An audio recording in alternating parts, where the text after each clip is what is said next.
NFL from theofficepool.com. Richard is a regular contributor on the show. Richard, what's up, my man? How are you? Not much. I'm doing great. All right, Richard, we were asked by the good folks here at Sirius to throw in our mid-season awards, who we liked for MVP, who we thought was maybe the steal player. We were asked to throw in 2 or 3 names. So, in your mind, who's the MVP? Who would you put 1? Who would you put 2? Well, I think it's kind of the Aaron Rodgers Invitational for MVP, don't you think? I mean, he's just tearing it up. He's the best player on the best team.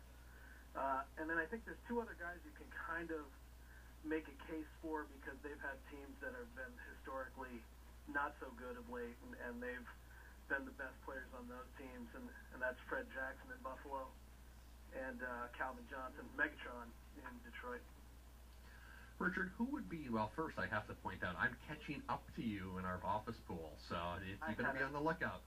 I had a terrible week. I don't want to hear excuses. The fact is I'm catching up to you. That's all that matters right now. I'm going for it.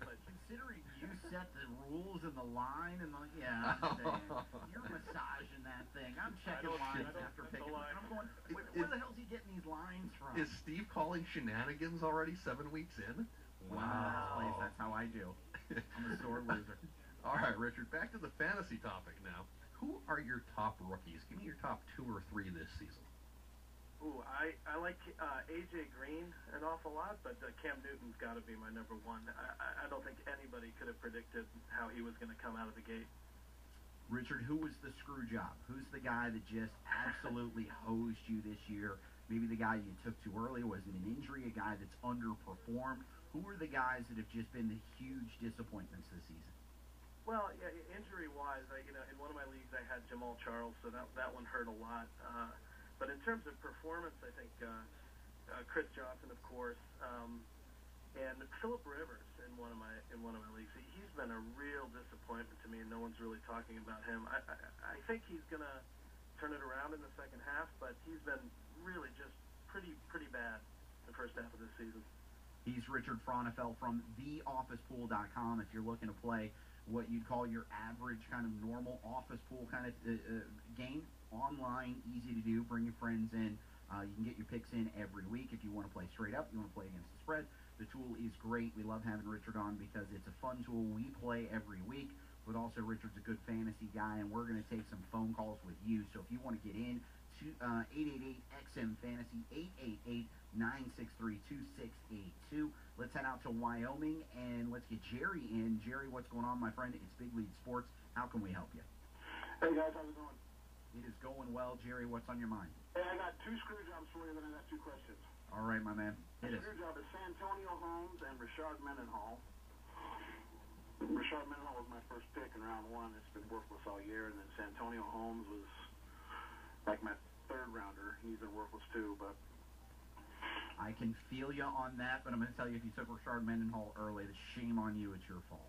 If I wouldn't have taken him, I would have had to take Jamal Charles, and I would have lost Jamal Charles. So yeah, you're better off with Mendenhall than no Jamal Charles. Trust me, I have Jamal Charles. So or Chris Johnson. Question. If Stafford doesn't play this weekend, should I use Tebow or grab Sean Hill and use Sean Hill? No on Sean Hill. I would roll the dice on Tim Tebow. I mean, his numbers weren't great, but you could see that he was a whole lot more comfortable in that situation than I think anybody was really giving him credit for. Look, Tim's going to put up numbers, and Tim put up numbers last year. I question whether or not he was going to win any games, and of the 6 guys that started at quarterback last week, he's the only one that got a win. So what do I know? But I'm going to tell you, he is going to put up fantasy numbers. He can do it on the ground. He can do it in the air. He's going to get some offensive production. I'm just not betting on him to win a whole lot of games along the way. So in my mind, I would go Tebow over Sean Hill. Richard, where are you at? I'd have to agree with you, and it's hard for me to say because I am not a Tebow guy. But if that's your choice, you got to go with Tebow because he'll probably throw for 1, run for 1, and get you a decent week. I'd be playing Tebow too, but I'm not going to be so quick to dismiss Sean Hill. The guy put up numbers last year. Detroit has a bunch of weapons for him to get the football to. Denver against against fantasy quarterbacks. They're giving up about 27 fantasy points per game over the last month. That's just prime for the pick, and even if it's Sean Hill, he's going to turn it over a little bit more than Stafford. But if you're desperate for a quarterback and Matthew Stafford doesn't play, it looks right now like he will, but let's not forget this guy has been fragile. It's early in the week. I wouldn't be afraid to pick up Hill last minute and throw him into my lineup. But for me, I'm going Tebow over it. Oh, yeah, I'm playing Tebow right now, but I don't have any qualms with playing Hill this week if Stafford does not play. Okay, I'll agree with you. We'll still playing Tebow. Jerry, thanks for the call, my man. Certainly appreciate it. Let's go to Trucker Rick in Georgia. Rick, what's good, my man? Man, I have a question that's big time because it's a big time money league. But also I have something for the Fantasy Football Nation as well as you guys, some inside information about Chris Johnson. And you can take it with a grain of salt if you want, but it's something that you guys might be interested in. But anyway, here's what I got going on. Right now I've got McGahee and Ingram. And on the waiver wire, I'm number one. Understand that I'm number one. And once I go with this waiver pick, if I do so, obviously it puts me to the bottom of the list from here on out. So I have Ingram and McGahee. And on the waiver wire is Ben Tate and Pierre Thomas, as well as Ridley. Would you guys hit the tab on this computer and grab one of those guys or the two guys I have, and then I have the CY2K information for you. All right, well, keep in mind Willis McGahee had surgery today on basically his fourth finger on his right hand. He will not go this week, so you're talking about a guy who's got a surgically repaired hand. I'm not there on that. Mark Ingram is also banged up a little bit, so we don't know what's going to go on with him. He's got a right ankle injury, so you're talking about your two guys are injured. And you're going Ben Tate, he's not going to get carries away from Arian Foster, and Arian Foster's fine. Pierre Thomas I'm interested in. I might go there on Pierre Thomas. I'm not going there on Stephen Ridley. Chris, how about you? Or Richard, how about you? Yeah, I agree.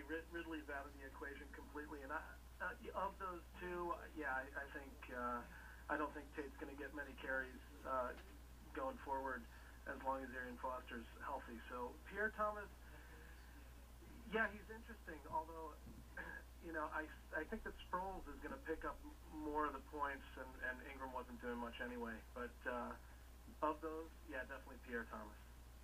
You guys are so quick to just give up on Ridley. The Patriots are coming off of a bye. This is the perfect time in a Bill Belichick mentality to work the rookie in. I'm not giving up waiver position number one for Stephen Ridley or Ben Tate.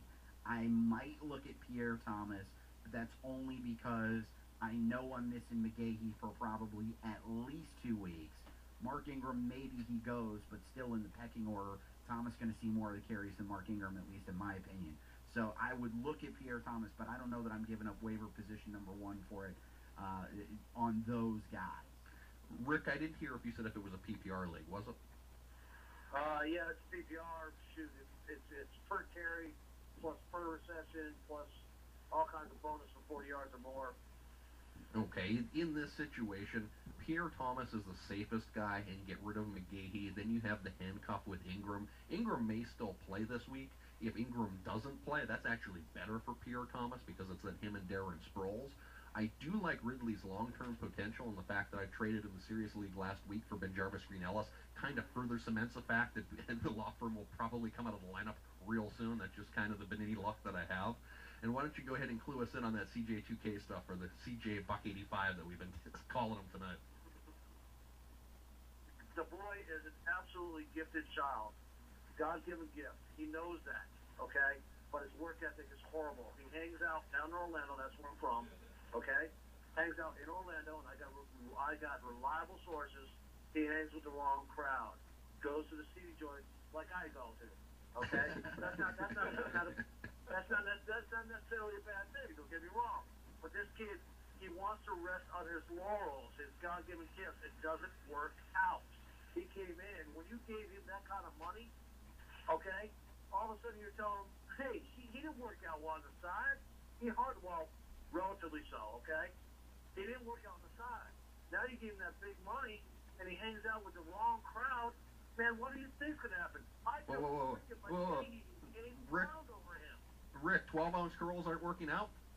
What's that? 12-ounce curls aren't working out, man. I've been doing it wrong all these years. Damn it. Hey, how's not doing out for y'all? Hey, I'm going to pull the trigger. I'm going to jump. So what I got out of this was I'm going to jump McGahee and take Pierre Thomas, and that way I'm handcuffed and it's all good, right? There you go. That's probably your best move. Good luck, my friend. Certainly appreciate the call. Let's go out to Kyle in Louisville. Kyle, what's going on, my man? It's Big Lead Sports. How can we help you? Hey guys, I didn't really have a question, just a suggestion for the little bet you're having. We need all the help we can get. What about changing your team name? So, you know, like Steve Kyler rules, Ryan Benini's my dad, or maybe some stuff that's not so PG-13. That's what me and my buddies do. I like it. I like it quite a bit. That has potential. That has the embarrassment factor. Now, keep in mind that Ryan and I are part of this Serious Experts League. So not only is it the embarrassment of changing someone's team name, but you're doing it against your peer group. Now, most of the peer group thinks I'm an idiot anyway, so that's fine. But for Ryan, that actually becomes pretty needy. Well, no, they know I'm an idiot. They just think you are. So it's all right. Okay. But, Kyle, we like that one. Thanks for the help on that. And again, anybody else who's out there, Ryan and I have a friendly wager going on. But the problem is we need to figure out what to bet on this. Now, Richard, I'm sure you've heard by now what we're doing is basically the premise is Ryan believes that over the next 3 weeks that Roddy White will be appreciably better than Brandon Lloyd and Julio Jones in terms of average. And I've said that I don't think that the difference is going to be that great. And in week 1, he points out Roddy White in traditional scoring had 11, and Brandon Lloyd had 7.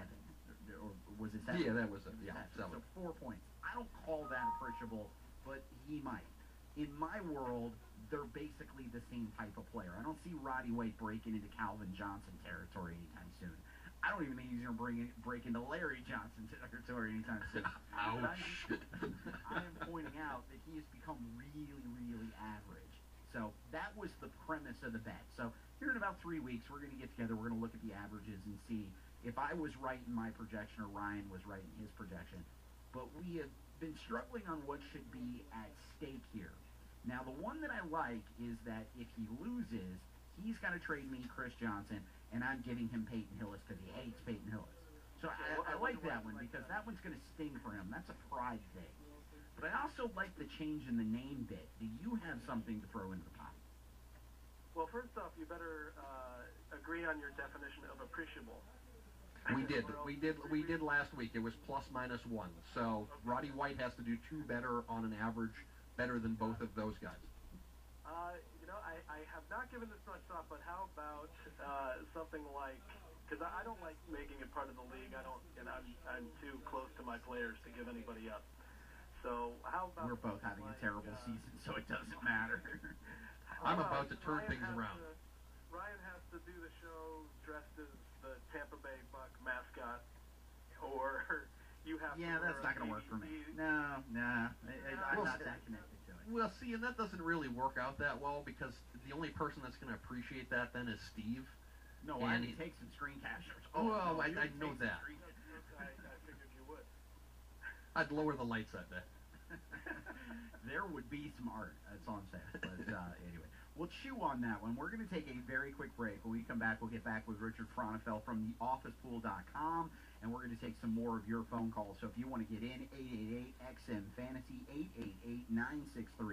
888-963-2682. Make sure to swing by the Facebook page, facebook.com/SiriusXMFantasy. If you can't get on the phone, throw in a question. We'll try to get your question on the air. That's how we roll. So we're going to take a quick break. When we come back, Ryan Benini from KFFL. I'm Steve Kyler from Big Lead Sports. We'll take some more of your phone calls. It's Big Lead Sports on SiriusXM Fantasy Sports Radio.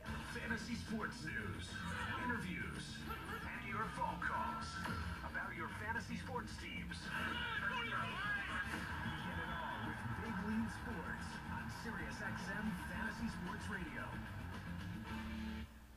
What lies beyond? Find out. SiriusXM presents John Edward, Psychic Radio. Speak to John live, along with his favorite mediums and astrologers, and connect to the